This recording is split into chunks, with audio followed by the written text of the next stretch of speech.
Welcome to the World United. Welcome to the World United. Lembrando que no final nós temos um painel e a pergunta vai ser a evolução da consciência planetária. Apareceu aqui o nosso próximo palestrante, que é o Oberon, e ele vai falar para nós sobre nutrição e espiritualidade. O Oberon, ele é um professor de yoga, ativista, pró-consciência, ativista da pró-consciência, é plantador de árvores, entre outras coisas, autor de livros, do Viajando na Luz e no Fluir da Felicidade, e Vegan Yoga também. Ele busca o resgate e auxilia nessa conexão espiritual. Então, agora nós vamos assistir o vídeo do Oberon.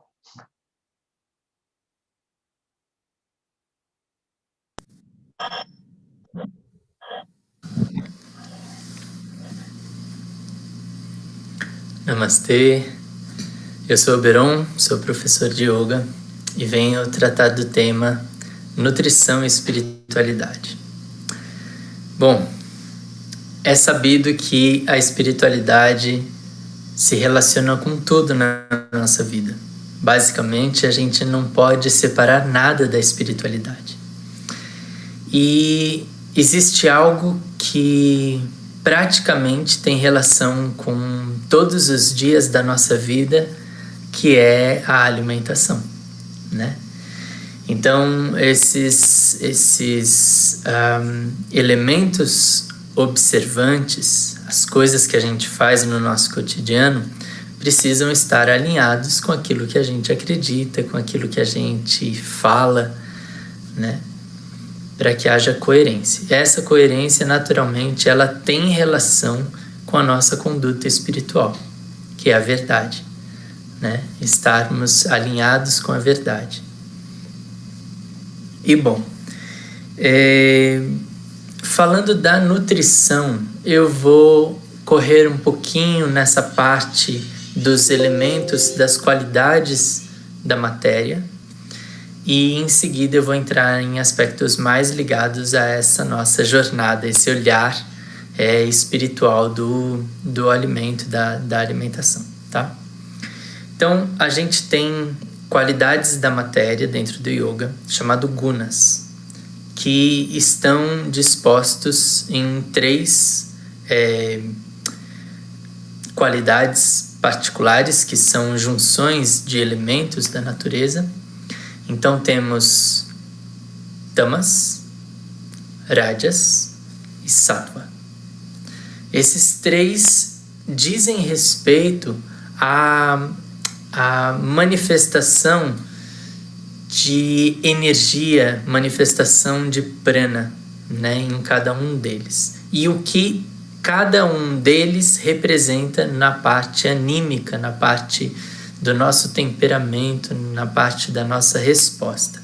É cabido dizer que, dentro do yoga, a gente diz que o alimento ele é dividido em 3 partes para diferentes funções, para 3 diferentes funções. Quando a gente ingere um alimento, uma parte desse alimento vai se tornar a nossa estrutura física, os nossos ossos, os nossos músculos, o nosso sangue e todos os outros tecidos que são importantes na formação, né, fisiológica do nosso corpo, vão vir de elementos tirados dos alimentos. Nos Upanishads a gente vai encontrar um dizer que é: o corpo humano é formado de alimento, né? Nós somos alimento. Não à toa dizemos que na divisão do corpo, né, dos 5 corpos que o yoga se refere, o primeiro corpo, o corpo físico, é chamado de Annamaya Kosha. Anna é alimento. Então é o corpo formado de alimento. Com isso, já dá para ter uma noção da importância que tem o olhar sobre o alimento quando a gente está na nossa busca espiritual, na nossa realização espiritual, né? Realizar, né? Quando a gente está de fato trilhando o nosso caminho. Então, como nós queremos moldar o nosso templo, o templo da nossa alma, e isso é importante termos consciência de que parte do que estamos colocando na nossa boca vai se tornar o nosso corpo. Uma segunda parte é simplesmente para se formar o bolo fecal e permitir que o duto do sistema digestório esteja funcionando. É dado grande importância à fluidez, né, do nosso sistema digestório, dentro do yoga e do Ayurveda também. A terceira parte, ela diz respeito bastante à nossa busca espiritual, quando a gente começa a descobrir que tudo está na mente, né? Quando a gente começa a perceber o quão a fé interfere nas nossas escolhas, interfere no nosso meio, o quão a fé está relacionada, né, à nossa busca, à nossa determinação, e tudo isso parte de um ponto que é a nossa mente.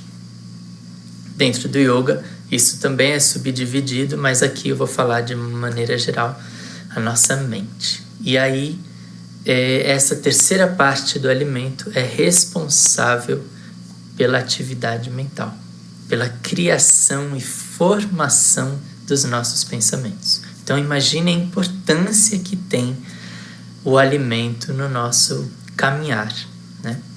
Então, voltando para as qualidades do alimento, temos tamas. Tamas é formado de terra e água, ou seja, ele é mais robusto, ele que traz forma, mas tamas, basicamente, está relacionado à ignorância, à falta de luz, falta de vitalidade, sem vida.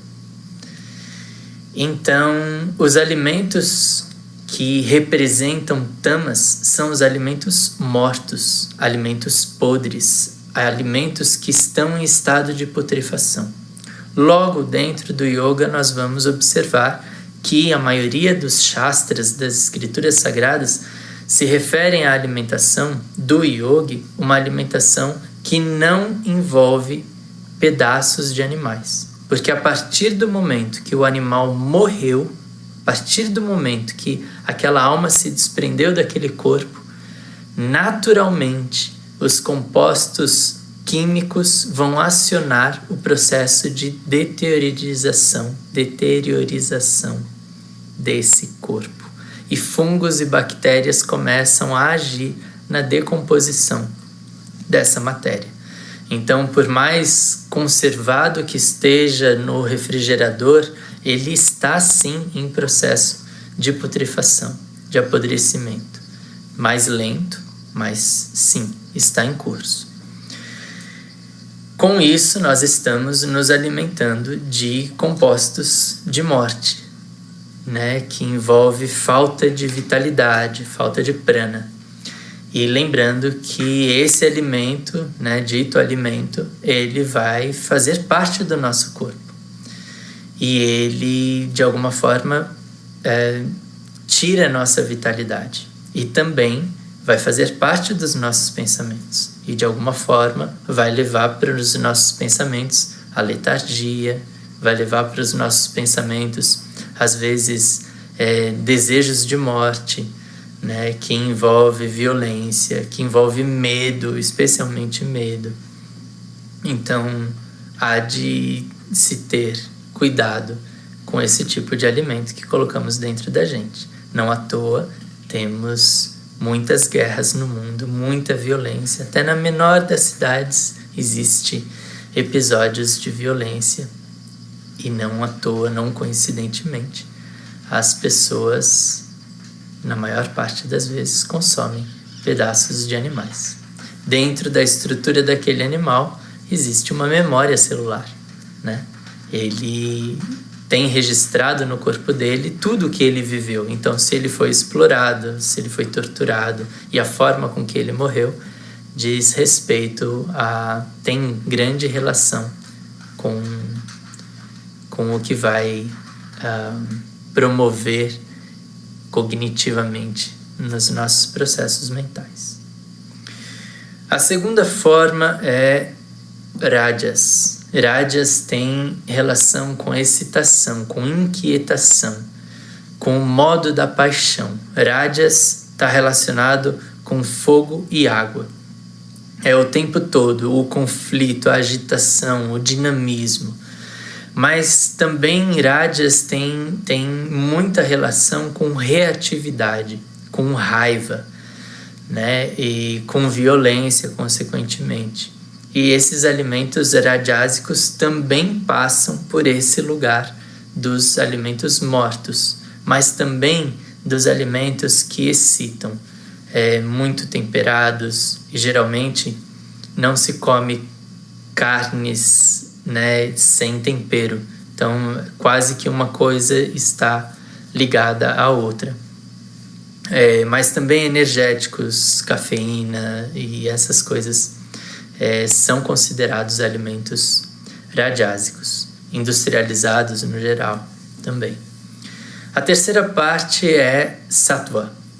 Sattva é basicamente a luz. Então, são os alimentos que têm grande propriedade de vitalidade, de prana, de energia vital, ou seja, alimentos que promovem a vida.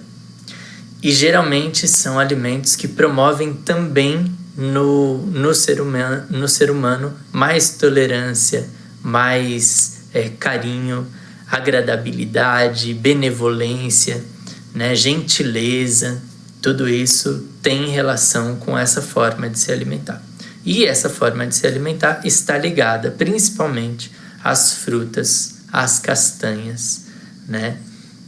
Cereais também, alguns cereais não, mas a maioria dos cereais. Verduras no geral. Então são os alimentos que de alguma forma estamos entendendo como alimentos que não fogem da gente. São alimentos que a gente vai buscá-los e eles não gritam. Eles não olham pra gente como alguém da mesma raça, né? Se eu quero colocar dessa forma, né? Entendendo que as espécies animais, a gente o tempo todo está subdividindo, até como estratégia de nos distanciarmos delas, de forma que fica mais fácil explorar alguém que não é parecido com a gente. E aí eu estou trazendo a palavra raça, entendendo que essa malha de animais somos todos da mesma, de novo a palavra raça, somos todos da mesma, fica errado eu falar espécie, mas somos todos animais, a mesma classe, né, Thay? Então, quando a gente se alimenta no modo da bondade, a gente tem maior propensão a experiências, a busca espiritual. A gente tem mais vontade divina, né? Mais motivação para o encontro com o verdadeiro eu, com o eu silencioso, porque demanda paciência, demanda um tanto de sutileza, né, para que a gente escute esse eu, de sensibilidade. E se a gente está se entorpecendo com sentimentos densos, fica mais difícil, né, ter essa sensibilidade de perceber esse eu que é silencioso, né? Bom, a outra parte, e já finalizando, que eu queria trazer sobre alimentação e espiritualidade, é entender que não dá pra gente viver num planeta onde a gente deseja a paz para o planeta todo, onde a gente quer que a natureza se mantenha viva, né? Que a gente agradece a Mãe Terra, não dá para estar dentro dessa relação bastante espiritual, né? Bastante espiritualizada com a nossa existência, né? Respeitar a natureza é espiritualidade. Respeitar todos os seres da natureza é espiritualidade. Então fica difícil a gente desejar a paz no mundo e praticar a violência todos os dias, no café da manhã, no almoço e no jantar. Fica difícil a gente respeitar e agradecer a Mãe Natureza, mas financiar a atividade econômica que mais destrói o meio ambiente, que é a pecuária.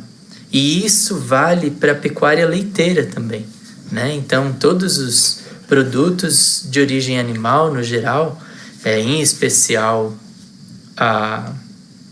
os laticínios, o queijo, o requeijão, a ricota, o iogurte, o ghee, a manteiga, todos esses alimentos passam por esse lugar da destruição do meio ambiente. Tirando, é claro, todas as vítimas dessa história. Porque para a vaca produzir leite, ela precisa engravidar. E aí esse bezerro que nasce, ele passa a ser um competidor daquele leite que é a mercadoria do produtor. Então esse bezerro é descartado. Eles são às vezes triturados, às vezes eles vão para engorda, para se tornar gado de corte, mas eles sempre vão morrer. E essa vaca, ela só vai ter uma condição, né, de produtividade mais interessante para o mercado, para o produtor, de mais ou menos 7 anos, 6, 7 anos. E depois disso decai muito a produtividade, o corpo dela não aguenta mais produzir tanto quanto antes. E aí ela é substituída, ela é abatida, ela vai para abatedouro. Então, para quem pensa que a violência está só quando você tem um pedaço do animal no prato, na verdade não. A violência está em estarmos explorando, porque todos eles vão terminar mortos a partir do momento que não nos servir mais, não servir ao capitalismo e ao nosso paladar. Então era isso que eu queria dizer. Eu espero que as nossas opções sejam mais coerentes, que as nossas escolhas estejam mais alinhadas com o nosso coração, com a nossa compaixão, com a benevolência mesmo. Agradecido pela escuta. Aproveitem as outras falas. Namastê.